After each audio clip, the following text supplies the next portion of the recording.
I will venture All right, out. let's head to the Christmas Day slate. Something to look forward to. The NBA reportedly will have these 5 matchups on Christmas Day. Let's see them. New look Nets versus the Danny Ainge-led Celtics. And then you got Luka versus LeBron in the 8 p.m. game. That'll be a fun one for Nick. Clippers Nuggets, the nightcap. So, Nick, looking at this slate, what excites you the most about the Christmas Day lineup, besides, of course, your Lakers?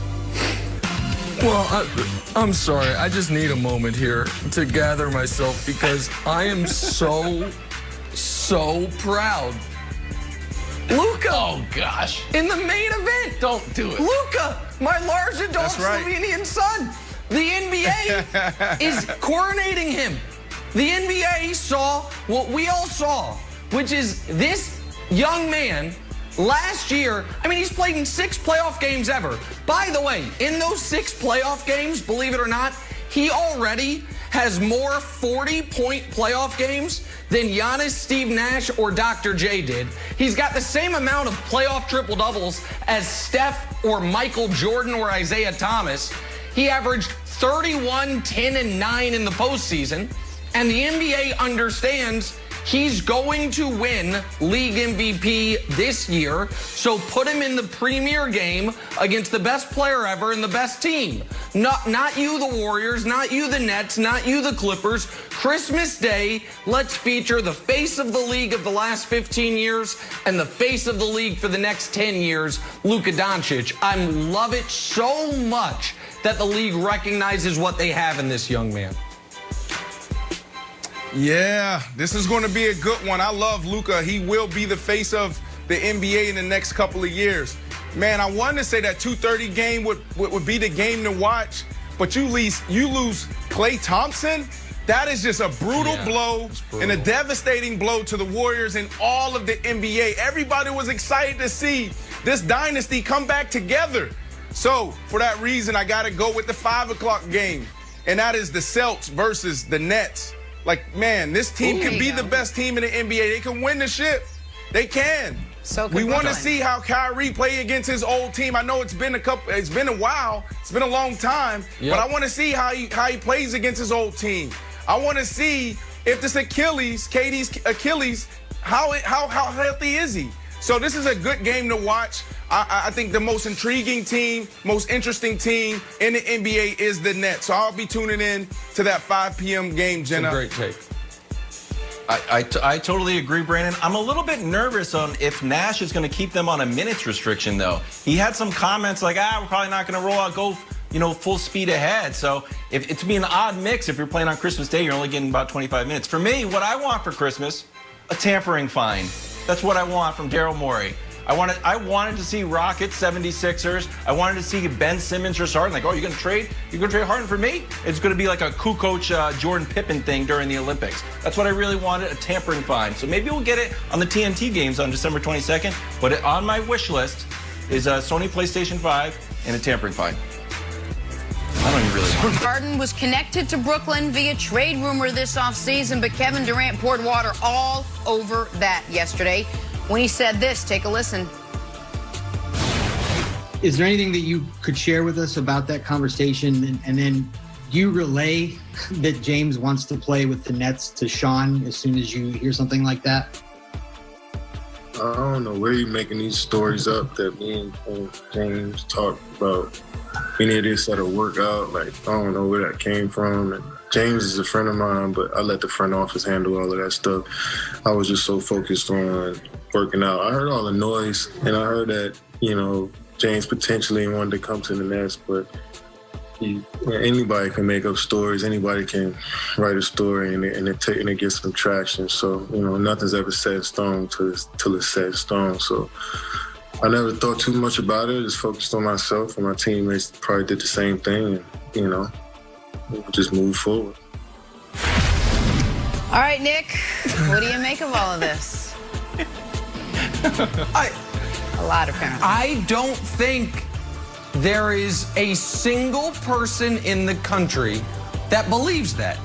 I think that might have been the least believable public statement since I did not inhale from Bill Clinton in the mid-90s. And we've had a lot of public lies, particularly in the last few years. And by the way, I guess KD thinks he has to lie here. I don't think he did. If you remember a couple years ago, Tanya Ganguly of the LA Times, by the way, congrats to Tanya, leaving the LA Times to go to grad school, announced that yesterday. Great career by her in sports media. She asked LeBron about Anthony Davis, and LeBron said, ask me if I want to play with Giannis. Ask me if I want to play with Harden. Ask me if I want to play with Steph. Yep. I want to play with great players. I don't know why KD is just telling bald-faced lies, and also you leave it to the front office. You have left nothing to the front office. They signed Kyrie because of you. They signed DeAndre Jordan because of you. They fired their head coach because he wasn't meshing before he'd even played with him, and they hired Steve Nash because of you. And by the way, as arguably the second best player in the league, you're allowed that type of power. But I don't understand why you would deny something, Brandon, that no one believes you on. Well, Nick, maybe it's because the deal didn't get done, and maybe it's because he has to go to battle with the players in that locker room. A lot of those guys, if this deal would have gotten done, they would have been out of there. So you got to walk into that locker room, and you got to look those guys in the face and say, no, I believe in you. Let's go get a championship this year. So, look, I don't want to get into do I believe him or do I not, because as a player, there's a lot of – the media is powerful. It's a tool. Or it could be a hindrance for you. So there's a lot of times where you see players and coaches plant stories and plant things. And then there's a lot of times where you turn on the tube and you're like, what is this report? Where does that come from? Nobody knows. So I don't want to do that. But I do believe that if something of this magnitude goes down, Wilds, they have to talk. You have to think that. So I just believe the deal didn't get done. Now they're just moving on with their seasons. I totally agree with you, Brandon. I think it's totally fair. You don't want to call into question whether or not someone's telling the truth. If I was Kevin Durant, hey, humor. It always, you just deflect and then joke. Deflect and joke. Bang, bang. That's your PR strategy. Say, hey, what have you heard about Harden? You're like, you know, I'll be honest with you. I'm focused on my Achilles and trying not to get into the wine bath that Amari Stoudemire keeps pouring for me. Bang, bang. Humor. And they're like, ha, ha, ha. Okay, what else is going on? That's it. Because right now, you're not lying, but it's like this just happened. Remember the hallway conversation heard around the world where it sparked a million rumors? Like, oh, just two guys chatting. One guy's got pink shoes. It's all good. Maybe Kyrie's talking about having, you know, two max slots. We should do this. Maybe he said that, maybe didn't. Who knows? But then when Kyrie is asked about it when he's on the Celtics, he's like, what? I'm just a human being. Guys, take a breath. Take a listen. I don't have a private life when I'm out there in the NBA. Somebody wants to take a video, and I mean, it is what it is. Pour water on it? I'm a human being talking to another best friend of mine. Like, it's just crazy. You know, this is the stuff that just doesn't make the league fun. Wrong, it does make the league fun. Makes it really fun, actually. Surprise, surprise, they're back on the Brooklyn Nets. Then KD does a podcast like, hey, remember how we ended up on the Brooklyn Nets? Let's take a listen to that one. We unveil one of the one of the biggest surprise moves in NBA history. Nobody ever thought it would happen. Yes, especially after the All-Star game video where they caught us in the hallway. That's when it was solidified that we were going somewhere. They didn't know for a fact where it was, but it was somewhere. Shout out to the podcast host, Eddie, who basically works for Kevin Durant. He's like, surprised? Nobody was surprised at all.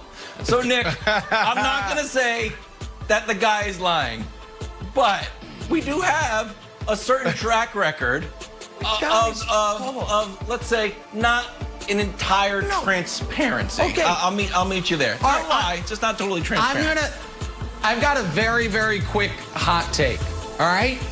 It's totally okay to accuse people of lying because everyone lies and they do it all the time. This whole, I don't want to accuse them of lying. Why not? People lie every single day to their wives, to their kids, to their employers. Of course he's lying. We all know he's lying, and I am accusing him of lying. I don't care that he's lying, but he's lying. Okay? Just for the record. I will venture out on that ledge, Jenna. I will venture All out. right, let's head to the Christmas Day slate. Something to look forward to. The NBA reportedly will have these 5 matchups on